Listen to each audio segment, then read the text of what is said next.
The outgoing Kenyan President Uhuru Kenyatta and his mother, Mama Ngina, arrive at a polling station to cast their vote in the general elections, which will see Kenyatta's replacement elected into office. Kenyatta has thrown his support behind one of the front-runners, Raila Odinga, who himself faced off in the 2017 elections. Voting is very nice. It is important for everyone and voters to know its importance because it helps you choose the leader you want to lead you. I wasn't in there for too long and we were done. Everything seems to be working, so we just hope it continues like that for the rest of the day. The allegations from your competitors that the government is... I have no competitors. Well, this is a day of voting. I think this is a day where we all want to pray that Kenyans vote turn out. Okay, so let's get on the ground now in Nairobi for discussion on today's election, the economy that President Kenyatta is leaving behind and what lies ahead. My guest is James Kariuki, the CEO at Eastern Sea Logistics in Nairobi, the capital. Good evening to you, sir, and quite a big day, you say, at the polls today. So let's get started. Give me your observations on the turnout and the general voting atmosphere. The turnout today was relatively low, as we had expected high turnout, but it's relatively low. The beauty is that we've had a peaceful election. We've not had major incidents, and I think by and large we can say that it's been a good day. Okay, but who are the main contenders in this election, or what makes them stand out against their competitors? Well, there are four contenders, but the two major ones are the ones to look out. Raila Odinga. Raila Odinga, as you may know, is a crusader of democracy for a long time. He's been in politics for a long time, and he has played a key role. And hello? Yes, we can hear you clearly. Yes, and so he's a major contender. The next one who's the contender is the deputy president. The deputy president. So the two are going neck to neck, and we wait to see, you know, who, when they battle it out, who will win. Okay, so but is this election, James? Is this election down to a slugfest between Raila and Ruto? It is, yes. It is between the two. Why is that so? And sorry? Why is that so? Well, because you see, when you look at Raila Odinga, who has been running for president for quite a number of years, and this time he has garnered a lot of support, particularly from the Mount Kenya region, where traditionally he has not gained support. And by and large, he stands to have done a very intensive campaign. And so that's Raila. But then again, we also, on the other hand, have the deputy president, again, who is a major contender because being the vice president or deputy president for the last 10 years, he has campaigned actually for a big part of his second term. Okay, so how much do we know about the other contenders, as it were? What were they promising Kenyans, as it were, during the electioneering process? Well, we have Wajakoya, who has been selling his manifesto on growing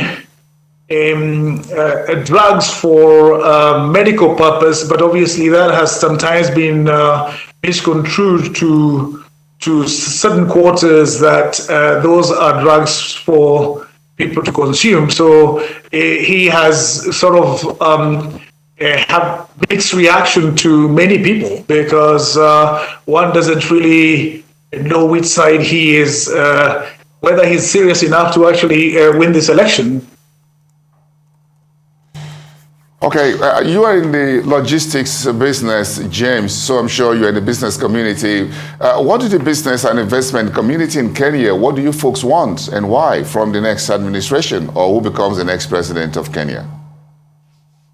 Or whoever becomes the next president of Kenya, whether it's Raila Odinga or William Ruto, the two administrations will like to carry on from where President Uhuru Kenyatta has left.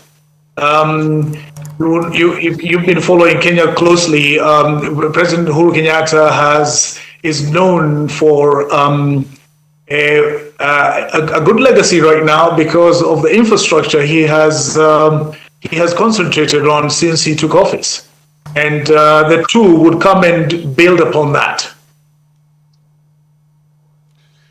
Okay, so how much of President Kenyatta's economic legacies will be retained or continue regardless of who wins in today's polls? Yes, exactly. Whoever wins this election will carry through the legacy President Kenyatta has put in. If you've been following the Kenyan politics closely, you will note that when President Kenyatta took over office from Mwai Kibaki, the collections were about 8 billion, and now he's leaving the office with a collection of 2 trillion shillings. So there has been tremendous amount of growth. And the two leaders, whoever does take office, would like to build upon that and translate that to the next level. Now, are Kenyans socially and economically better today than they were when President Kenyatta came into office? What's your view?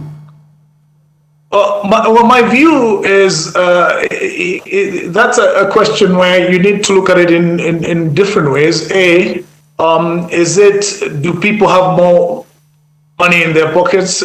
Some quarters say they do not. The other quarter is is the country much better off now than it was before? And the answer is yes. It's a resounding yes. So it's relative how you term that, because the country that he took over from the last administration to where it is today, it has grown tremendously. So and when the country grows, of course, the people as well grow. Now, towards people having money in their pocket, that's a big debate that has been going on for some time.